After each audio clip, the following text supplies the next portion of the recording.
Historia de un ángel de la guarda, parte 6.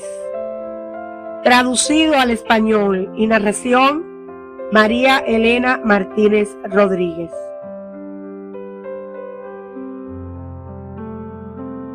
Capítulo 65. El ángel del religioso. Un día, su ángel guardián dijo a este niño tan apacible y recogido: ven al desierto y bajo la protección de los muros del claustro, allí te quiere Dios y allí te llama su voz. ¿Encerrarme para toda la vida?, exclamó el niño. No hay nada sorprendente, respondió el ángel, si las palomas de la celda rehúsan posarse otra vez sobre un mundo manchado.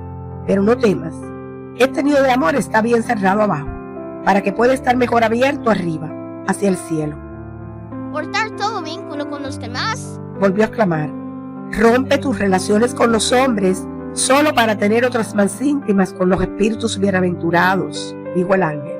La distancia entre la celda y el cielo no es grande. La obediencia me parece tan difícil. Por la obediencia adquirirás alas como las nuestras y te volverás ágil y activo en cumplir la voluntad de Dios. ¿Quién se plantaría de despojarse de todo? Renunciarás a la posesión de hasta el último átomo de polvo, pero recibirás, en cambio, como nosotros, a aquel que posee los mundos. La castidad es el privilegio de muy pocos. Dios destina a ellas a quienes ama con un amor más tierno. Por ella te retirarás de toda atracción de la carne y te colocarás en medio de nosotros para ser atraído únicamente por nuestro centro común, la santidad infinita. La oración será mi ocupación día y noche. Entonces tendrás siempre en tus manos el arpa de David para ahuyentar a los espíritus malignos y llamar a Jesús con sus gozos y delicias. En el cielo alabamos a Dios continuamente, y esta alabanza es tan dulce para nosotros que sin ella no podríamos ser felices. ¡Qué áspero es este hábito! Solo llamará la atención de aquellos a quienes no debe buscar agradar. A los ojos de los ángeles llevarás los resplandecientes vestidos de aquellos lirios celestiales que no hilan ni trabajan, pero que eclipsan con su esplendor la magnificencia de los Salomones. No hay en esta regla más que severidad y dificultad, insistió el niño.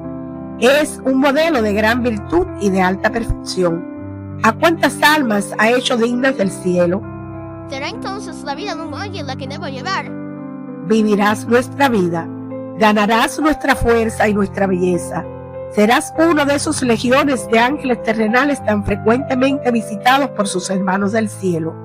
Tu vida será como un arroyo claro, que fluye sobre un lecho de azul y de estrellas, y que adorna sus orillas con flores de dulce fragancia.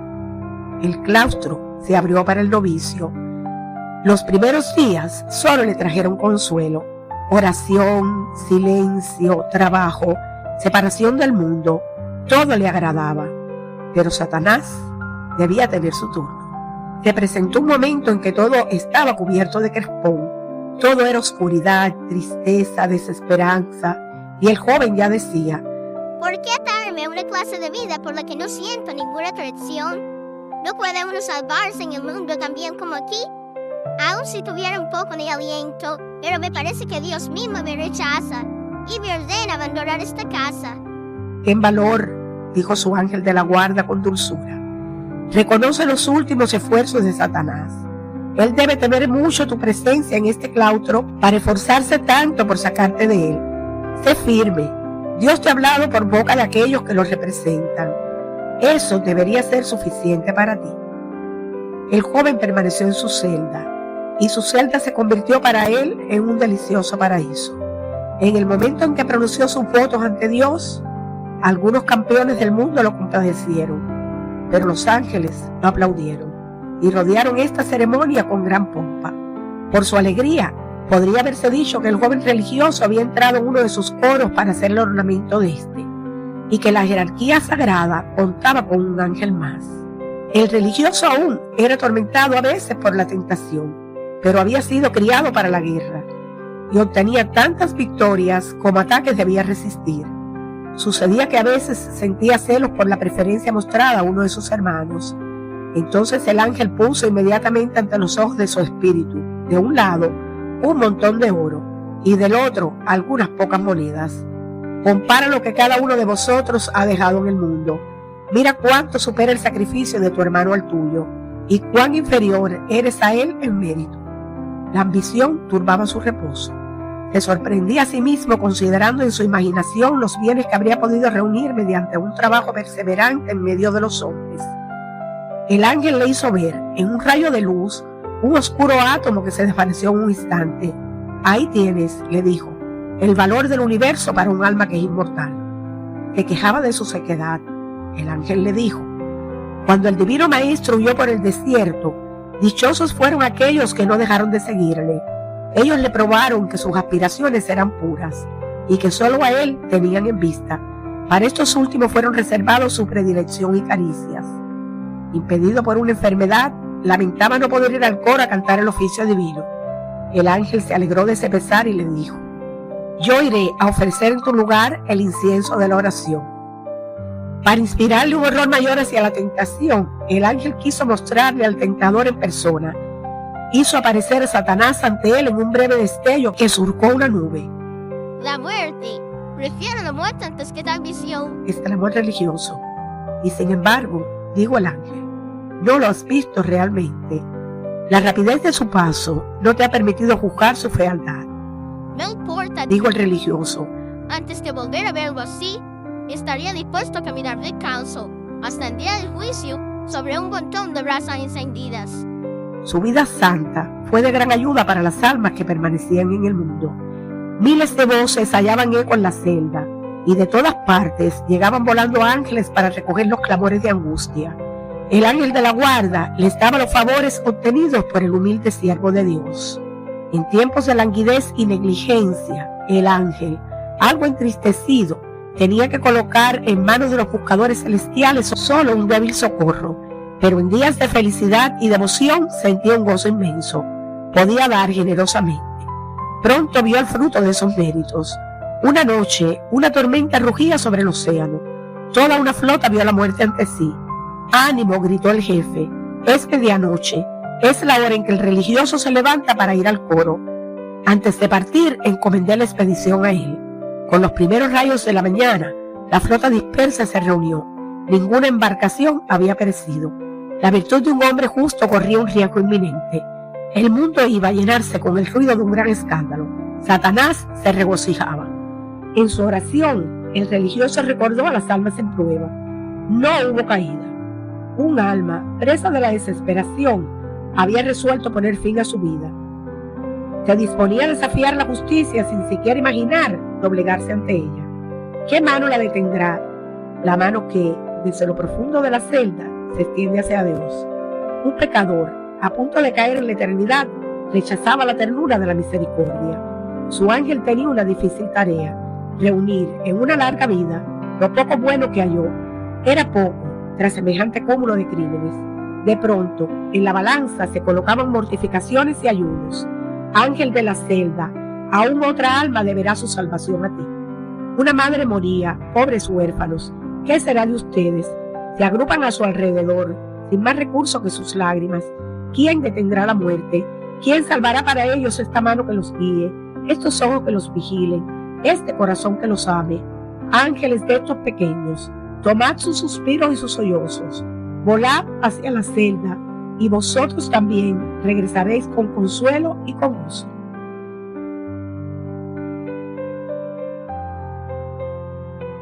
Capítulo 66. El ángel del sacerdote. El levita había crecido a la sombra del santuario. Un alto honor le estaba reservado, y la familia iba a recibir abundantes beneficios. Desde el momento de su nacimiento, los ángeles sabían que él iba a derramar gran esplendor en torno a la iglesia. Ellos habían venido a posarse sobre el techo que cubría su cuna. Habían cantado su bautismo y predicho su santidad. El designio de Dios comenzaba a revelarse. La madre del joven estaba a punto de comprender la visión que una vez había tenido. El ángel que habría de guiar a su hijo se le había aparecido, sosteniendo un velo cubierto de flores. Ella vio cómo ese velo flotaba a lo lejos. Se desplegaba y cubría los prados, los bosques y las montañas. Tu hijo florecerá para el cielo, le dijo el ángel, y un número incontable de almas le deberán su salvación. el día en que fue revestido del sacerdocio y colocado entre los príncipes del pueblo de Dios, vimos a su ángel caer primero a sus pies y besarle las manos. Esas manos que acababan de recibir un carácter sagrado eran más resplandecientes que las nuestras. Estaban destinadas también a ejercer funciones más sublimes y a esparcir mayores tesoros. Con el poder de tocar y portar las cosas sagradas, habían recibido la virtud de santificar y de bendecir cosas profanas. En el nuevo sacerdote, el ángel de la guarda saludaba a un superior en poder y dignidad. Al salir del santuario, le cedía el paso con humilde deferencia. Se consideraba demasiado honrado al acercarse y ayudar a aquel a quien veía convertirse en un Dios terrenal y en un segundo Jesucristo, aquel cuya palabra haría descender a Dios a la tierra y elevaría las almas al cielo. Una vida más perfecta debía corresponder a tan alta dignidad. El ángel redobló su cuidado. Las imperfecciones inherentes a la naturaleza humana y que permanecían en el sacerdote no lo desanimaban. Sabía que tendrían su utilidad. Sujeto a una debilidad desconocida por los ángeles, el sacerdote estaría mejor capacitado para compadecerse de los pecadores. Los ángeles quizás a veces sentirían que la indignación venciera su compasión. El sacerdote solo tendría que pensar en sí mismo, para que todo se convierta en él en bondad y dulzura. Las llaves del cielo están bien colocadas en las manos del hombre. Cuando el ministro de Jesucristo subía a la cátedra de la verdad, el celo del ángel estaba en su corazón y animaba sus palabras. Los ángeles de los fieles prestaban oído y le enviaban 1000 acciones de gracias. Cuando iba a sentarse en el tribunal divino, a absolver a los pecadores y a colocar de nuevo sobre sus frentes la corona que habían perdido, el ángel exclamaba con admiración: ¿quién sino Dios puede perdonar los pecados y purificar lo que estaba impuro? Cuando, como un trono viviente, el sacerdote debía llevar un triunfo al Rey del cielo y distribuir a las almas el maná de la Eucaristía, el ángel lo acompañaba con temblor, rodeado él mismo de otros ángeles. Cuando recibía al infante al comienzo de la vida y lo revestía con la inocencia, o cuando asistía al anciano en su partida del mundo y le daba fuerza mediante la santa unción, el ángel se llenaba de gozo y celebraba estas maravillas. Pero cuando, en presencia del tribunal celestial, que él inundaba con su luz, el sacerdote consagraba el cuerpo y la sangre del Salvador, y en nombre de un Dios pronunciaba estas palabras: este es mi cuerpo, este es el cáliz de mi sangre. Su ángel, como aniquilado, se inclinaba hacia la tierra y no osaba levantar los ojos. Ni querubines, ni los serafines se le habían aparecido en una posición tan elevada. El ángel del sacerdote vio a lo lejos a los ángeles de las naciones, que sentados aún en la sombra de la muerte, se volvían hacia él con una expresión de aflicción y los oyó clamar: ayúdanos. Para cumplir con sus deseos, transmitió al corazón, cuya generosidad conocía, una viva imagen de esta angustia y lo impulsó a entregarse a la salvación de los infieles. Hizo aún más. Armado con una flecha afilada, atravesó ese corazón e hizo que sintiera los impulsos irresistibles del celo.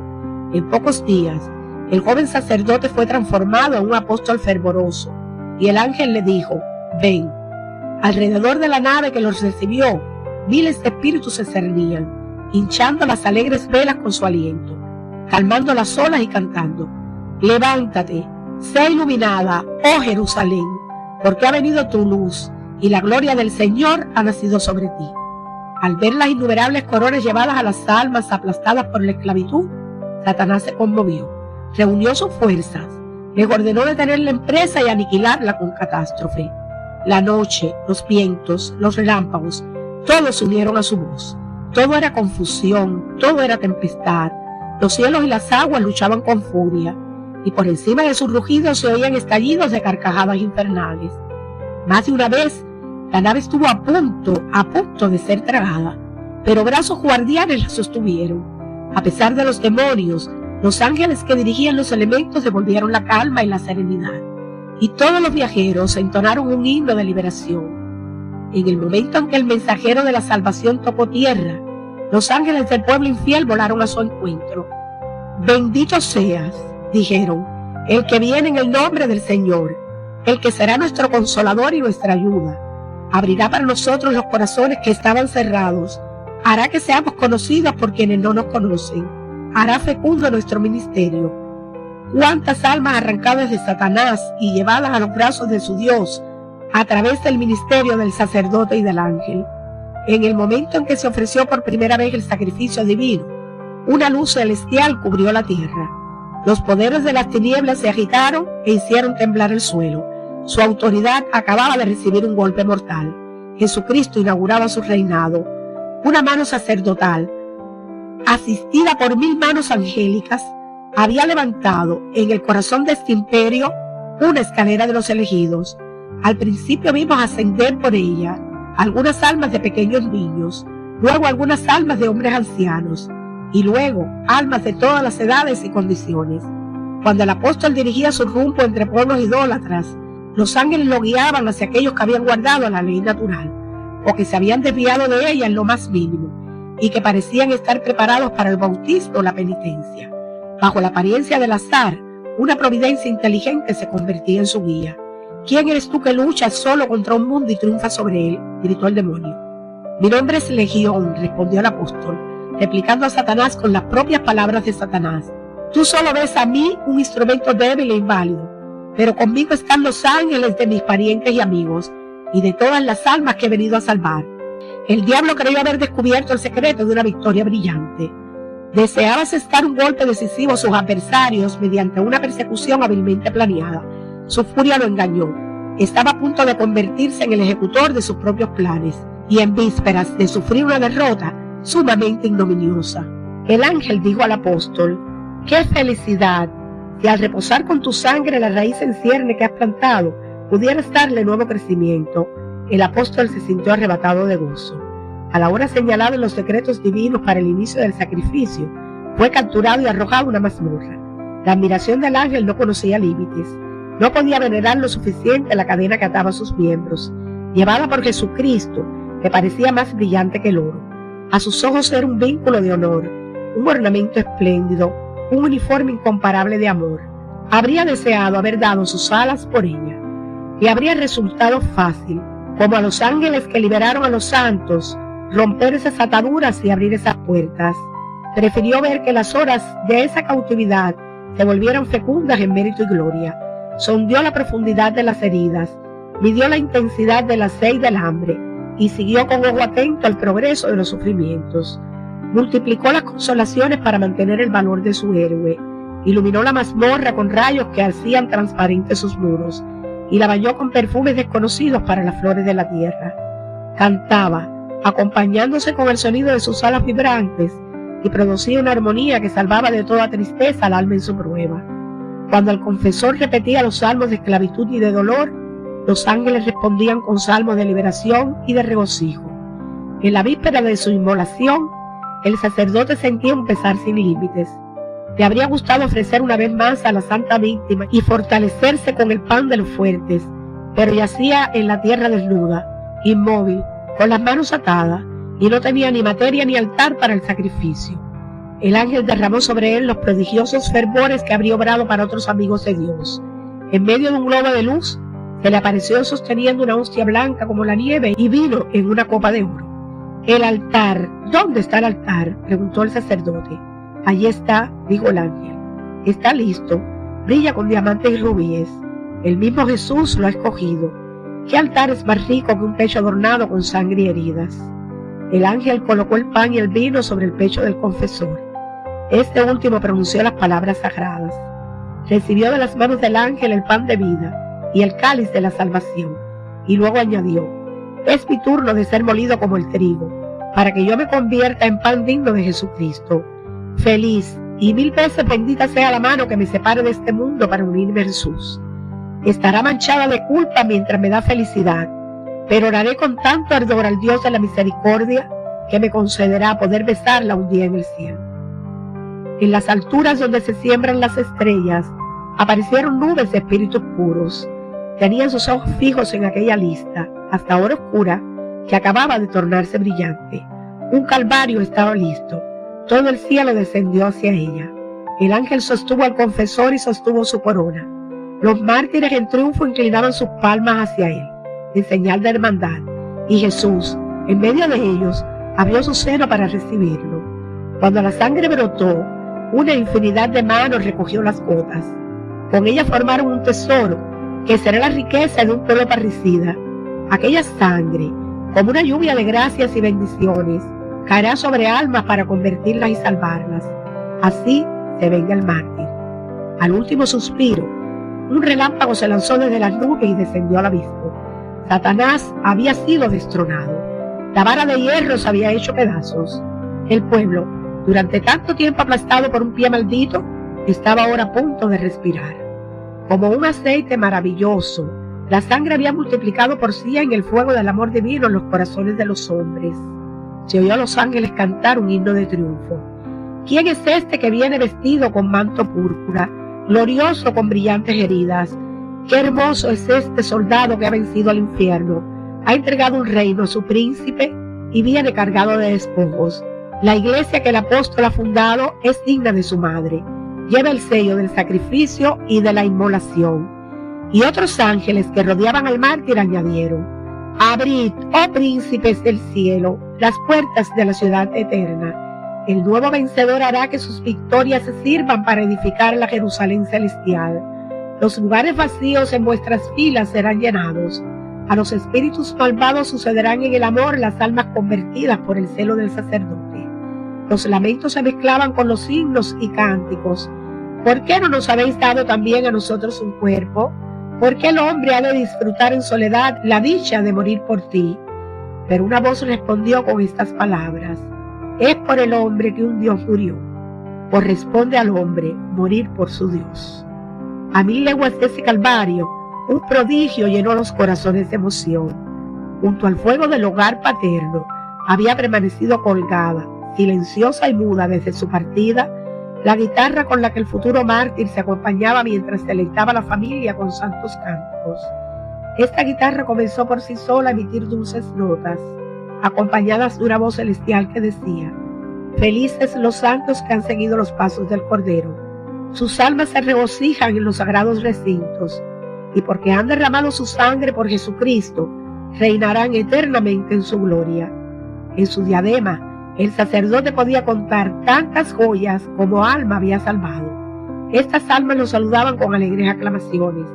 Gloria al apóstol, al confesor, al pastor, al mártir. Mientras recibía su corona en el seno de Dios, su memoria y sus restos recibían en la tierra los honores que solo la iglesia puede dispensar. El amor había roto el vaso de perfume sobre los pies del maestro, y las fragancias se habían esparcido. Los fragmentos preciosos debían ser recogidos para continuar exhalando su dulzura por generaciones venideras. El tirano que acababa de dar el cielo al mártir habría querido negarle la tierra. Ordenó que el cuerpo fuese llevado lejos, mar adentro, para ser sepultado entre las olas. Fue visto en el horizonte como un sol que se eleva de las olas y lanza sus primeros rayos. Los ángeles lo devolvieron a la orilla, abanicándolo con sus alas y cantando la victoria de la que había sido instrumento. Iluminados por este homenaje, los hombres acudieron por su parte a honrar la augusta reliquia. A su alrededor se difundió una virtud celestial que inspiraba santidad y obraba milagros. La tumba que la cubría pronto se volvió de gloria. Debió elevarse, agrandarse, extenderse y transformarse en una vasta iglesia, que permanecerá bajo el nombre del mártir. Sus santas reliquias yacen bajo el altar del sacrificio. Cada día, a lo largo del tiempo, el Salvador vendrá a inmolarse sobre el cuerpo de su sacerdote inmolado por su Dios. El mártir vivirá en la memoria de los neófitos. Ellos contarán su historia a sus hijos y les darán su nombre. Les enseñarán a rezarle, a bendecirlo, a celebrar su triunfo cada año. Para la posteridad más remota, su recuerdo estará lleno de amor. Capítulo 67. El ángel de la madre. Debilitada por la edad y viendo cercano su final, la madre bendijo a Dios por los favores que le había concedido en sus hijos. El ángel reunió a su alrededor a los ángeles de la familia y les preguntó cuáles habían sido las alegrías de su ministerio. Cada uno respondió alabando a su protegido. El ángel del pequeño elegido desplegó la túnica de la inocencia. El de la Virgen mostró las brillantes rosas del amor divino. El del soldado sostuvo en alto la bandera noblemente defendida. El del religioso habló del cielo en la tierra. El sacerdote señaló con la mano al altar de la consagración, a la escala de la salvación, al calabozo, al calvario. Gracias, amadísimos hermanos, dijo con una dulce sonrisa el ángel de la madre. Estos son mis tesoros que acabáis de mostrar. Cómo tejer para la madre una corona de gloria sin tomar de sus hijos algunos rayos de belleza. ¿No es ella el tallo sobre el cual han florecido? Y no recibieron de ella el primer perfume de su santidad. Ella los prometió a Dios antes de su nacimiento. Los consagró a Él el día de su bautismo. Y nunca después dejó de renovar una ofrenda querida a su fe. La he visto alegrarse con su alegría, sufrir en su dolor, llorar con sus lágrimas, vivir más en ellos que en sí misma. Así fue como los preparó para los sacrificios que lo hiciste hacer, y que ella también tuvo que compartir. Ella fue el instrumento libre de la gracia para llevar a cabo los actos que contempláis extasiados. Qué dulce es para mí, mis muy amados hermanos, oírlos celebrar la gloria de la madre de la familia. Pronto invocaré vuestro testimonio ante Dios. Cuando se me pregunte sobre su vida, dejaré que hablen los ángeles de sus hijos. Sus hijos y sus virtudes serán las piedras preciosas y las joyas con las que ella será adornada al entrar en el cielo. Ese ángel fue el que más amé y el que más me amó. Él encontró en mí al ángel de Jacob y yo vi en él al ángel de Raquel. Capítulo 68. El ángel del sirviente. A través de los toscos vestidos del buen sirviente, su ángel nos mostró el resplandor sobrenatural que su alma irradiaba. Pura y hermosa era la virtud que lo adornaba, pero no se había ganado sin esfuerzo.